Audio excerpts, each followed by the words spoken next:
তোমাদের নিশ্চয়ই পিকনিকে যাইতে অনেক ভালো লাগে, তাই আজকে তোমাদের সাথে শেয়ার করবো পিকনিক ব্লগ। এটাকে তোমার পিকনিক ব্লগ বা স্টাডি ট্যুরও বলতে পারো। আর আমার স্টাডি ট্যুরে যাইতেছে এই জায়গাটায়, আর এই জায়গাটা দেখতে নাকি অনেক বেশি সুন্দর, তাই আমি অনেক এক্সাইটেড যাওয়ার জন্য। এই স্টাডি ট্যুরটা আমাদের নিয়ে যাইতেছে কলেজ থেকে। স্টাডি ট্যুরে টাকা জমা দিয়ে আমি আপাতত পুরো ফকির হয়ে গেছি। এখনই আমি বলবো না যে আমি কোথায় যাইতেছি, এটা তোমাদের জন্য সারপ্রাইজ।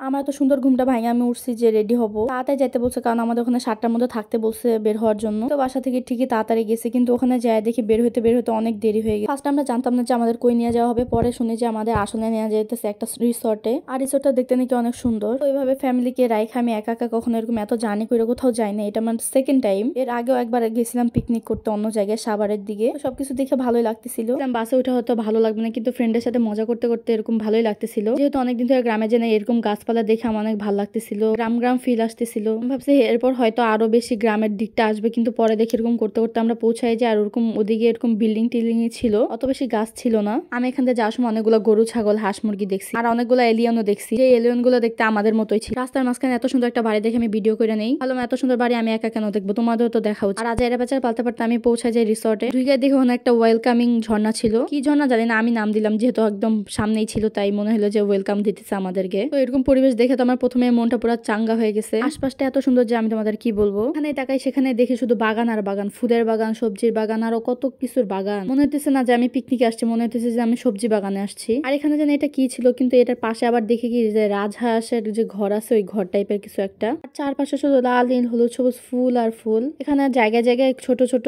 ঘর টাইপের। এটা নাম ছিল ইসাবেলা পাট চত্বর। ওরা এরকম প্রত্যেকটা ঘরের এক একটা সুন্দর সুন্দর নাম দিছে, কিন্তু কয়েকটা নাম আমার পছন্দ হয় নাই। কি দেখে যে নামগুলো দিছে আমি নিজেই বুঝতে পারি নাই, বা দাম আর বুঝে কি হবে, আমি আসছি একদিনের জন্য ঘুরবো ফিরবার চলে যাবো। তারপর এখানে দেখি যে প্রজাপতির উপর গাছ লাগাই রাখছে। ভাগ্যিস প্রজাপতিটা আসল ছিল না, তো ভর্তাই হয়ে যেত টবের গুলার। আর এটা দেখতে অনেক বেশি সুন্দর ছিল, ইউনিক একটা আইডিয়া। সবার মাথায় তো আমার মতো আজাইরা বুদ্ধি থাকবে না, তাই না? তারপর দেখি এই ঘরটার নাম হচ্ছে বর্ণিল পসরা। কি আজব নাম, ওর নাম পড়তে যে আমারই দাঁত ভাঙা যাইতেছে। পরে ভালো করে খেয়াল করে দেখি যে এটা আসলে জামা কাপড়ের একটা দোকান, কিন্তু এখানে জামা কাপড়টা কিনে কে? এখানে শুধু আমরাই মঙ্গল গ্রহ থেকে ঘুরতে আসছিলাম, আর যাইতে যাইতে একজনের দেখা পাই, আর এই সেই একজন দেখতে অনেক কিউট, বলতেছিল যে আমাকে ইউজ করো। ওর সাথে আরেকটা আঙ্কেলকে পাই যে লাঙল হাতে নিয়ে দাঁড়ায় ছিল, আর দূরে একটা আঙ্কেল বসে ছিল। তারপর আবার এদিকে তাকায় দেখি যে এখানে একটা চা কফি নামের কুড়ে ঘর, আর এই পাশে ছিল 2 তলা একটা ঘর, এখানে পুরো টপ দিয়ে সাজায় রাখছে। আর এটা দেখে মনে হচ্ছে যে এটা হচ্ছে খাবারের জায়গা। এখানে যাওয়ার সময় এই জিনিসটা দেখে আমি পড়তেছিলাম, আর পড়তে পড়তে আমি উল্টাপাল্টা কিছুই পড়তেছি। এখানে লেখা ছিল বর্ণচ্ছটা, এখানে ছিল কিউট একটা সাইকেল, আর এখানে আরেকটা চেয়ারের মতো ছিল গাছের চেয়ার। এখানে সবকিছু এত সুন্দর লাগছে কি বলবো। তারপর একটা গেট দিয়ে ঢুকে যে এরকম একটা সুন্দর জায়গা, আর এখানে আছে একটা ঘর, আর এরকম আমাদের মতো মঙ্গল গ্রহ শনি গ্রহ থেকে আসে ঘুরতে, তারা এরকম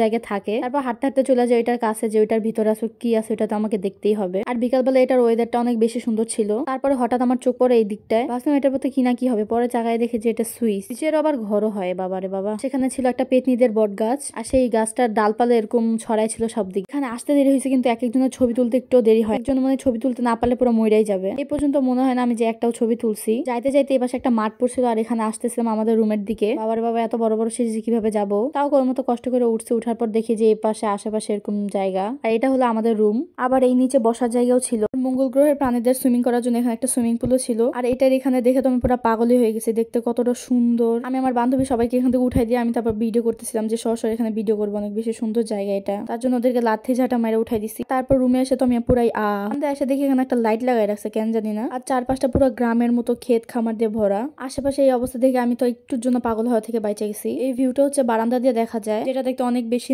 নাইস। এই স্টাডি ট্যুর আমাদের কিছু শেখাক বা না শেখাক, কিভাবে বাসে ধৈর্য ধরে বসে থাকতে হয় জ্যামের মধ্যে, সেইটা শিখাই দিচ্ছে। তাও যাই হোক, এত কষ্ট করে আসার পর তো ভালো তো লাগতেছে এই জায়গাটা। তারপর দেখি লাভ শেপ করে গাছের মতো কি জানি বানাইছে, কিন্তু মাঝখানে আবার দিয়ে দিচ্ছে ক্যাকটাস। কেউ যদি এখানে বসে পড়ে তো তার কি অবস্থাটা হবে বলো। ভাইরা ভাই, আমি তো এখান থেকে পালাই। তারপর পালাইতে যে এটা আমার চোখে পড়লো। ফার্স্ট আমি এটাকে কি ভাবছি জানি না, তারপর ভালো করে দেখার পর বুঝতে পারি যে এটা হচ্ছে গ্রিল করার জায়গা। যারা পিকনিকে আসে তারা যদি নাইটে গ্রিল করে বা পার্টি মার্টি করে, সেটা এটার জন্য। বাবার বাবা এত টানা কথা কথা বলে আমার পুরো গলায় শুকায় গেছে। আর এখানে একটা কিউট সুইচের মতো ছিল যেগুলোকে দেখতে মিনি মিনি ঘরের মতো লাগে। আর এখানে যাই দেখি একটা ঘোড়া, আর এই ঘোড়া দেখে আমি এক্সাইটমেন্টে এভাবে ভিডিও করতে ভুলে গেছি। তাই তোমরা মোবাইল বাঁকা করে দেখা নাও। তারপর আমি গুটি গুটি পায়ে হাইটা যাই এই ঘরটার দিকে। আর এই ঘরটার সামনে কি আছে সব আমি খোঁচা খোঁচা বের করবো। আর দেখি ঘরটার সামনে অনেক সুন্দর একটা বাগান টাইপের ছিল, এখানে অনেক সুন্দর সুন্দর ফুল ছিল।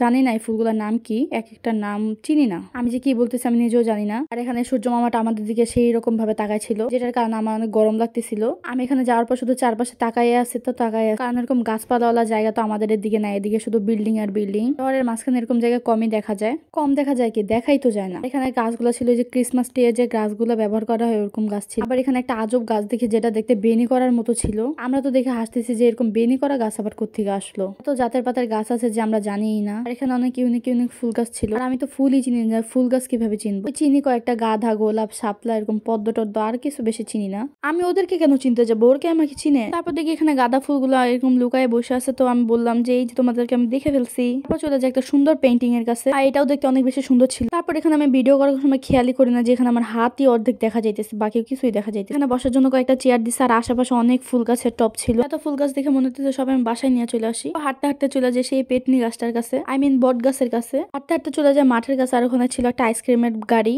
তো জিজ্ঞাসা করলো আইসক্রিমের দাম কত, বলে কি কোন নাকি 70 টাকা। মনে বলি পিকনিক তো আমাকে ফকির বানা দিচ্ছে, আর এই গাড়িওয়ালা আসছে আমাকে লুট করার জন্য। তারপর খারাপ মন নিয়ে চলে গেলাম এই জায়গায়। এই জায়গায় দেখে তো আমি পুরো অবাক হয়ে গেছি, মনে হচ্ছে ছোটদের মতো সবগুলোতে উঠা পড়ি কি আমি উঠাই পড়ছিলাম, সবগুলোর মধ্যে উঠছি, শুধু স্লিপারটা বাকি ছিল। তারপর দেখি রিসোর্টের মতো একটা অটো, আমি ভাবছিলাম এটা করে হয়তো কেউ ঘুরতে আসছে, পরে দেখি না এটা সাজানোর জন্য এখানে রাখা দিচ্ছে। আর আমি তোমাদের এখন সুইমিং পুলটা দেখালাম কারণ এতক্ষণ অনেক জলপরি সুইমিং করতেছিল আমি বাদে, আর আমি আসার আগে ভাবছিলাম যে সুইমিং করবো, পরে ভাবলাম না করার দরকার নেই। এখানে পুরো জায়গাটা আমি ঘুরি না, শুধু গেট থেকে ঢুকে রুমে আসতে যতক্ষণ লাগে ততক্ষণই ঘুরছে অতটুকুই। আর ভিডিওর মাঝখানে আবার আমার বাম হাত চলে আসছে, এরকম আকাম আমাকে দিয়ে সম্ভব। আর বিকাল হয়ে গেছিল, আমাদের রওনা দেওয়া লাগবে। তারপর আমরা সবাই বের হয়ে পড়ি রওনা দেওয়ার জন্য। টিচাররা সবাইকে মাঠে আসতে বলছে, কারণ যদি কোনো বাচ্চা বাদ পড়ে যায় সেজন্য সবাই মাঠে এসে জমা হয়েছে। তারপর ওখান থেকে আমরা বাসে উঠছি। মাঠে আসার পর দেখি যে ওদিকে আরো ঘোরার জায়গা ছিল যেখানে আমরা একটুও যাইতে পারি নাই। তারপর আমরা আবার যাওয়ার সময় চা কফির ঘরটা দেখি, চা কফি ঠিকই লেখা ছিল কিন্তু এখানে কোনো চা কফি খাওয়ার কোনো ব্যবস্থাই ছিল না, শুধু ঘরটার নামই চা কফি। তারপর আমি যাওয়ার সময় খেয়াল করে যে আমি অনেক কিছুই